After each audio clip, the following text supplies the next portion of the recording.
Viral sebuah momen polisi mentraktir dua orang pencuri di warung makan dengan tangan tetap diborgol.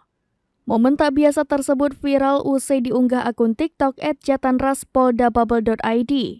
Dalam video tersebut terlihat kedua pencuri itu tengah menikmati makanan bersama para polisi di sebuah warung makan.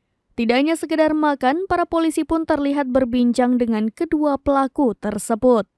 Diketahui, keduanya ditangkap oleh Ditreskrimum Polda Bangka Belitung pada Selasa 15 Agustus 2023. Akan tetapi video viral ini baru diunggah pada Rabu 30 Agustus 2023. Diketahui kedua pelaku tersebut merupakan pelaku pencurian dengan pemberatan atau curat. Meski kedua orang itu ditangkap sebagai pencuri, perlakuan para polisi itu menuai pujian.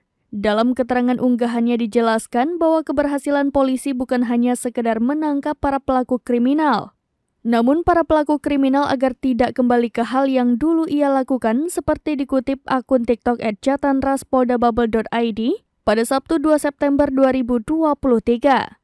Bahkan video yang diunggah tersebut kini telah ditonton 3,5 juta kali.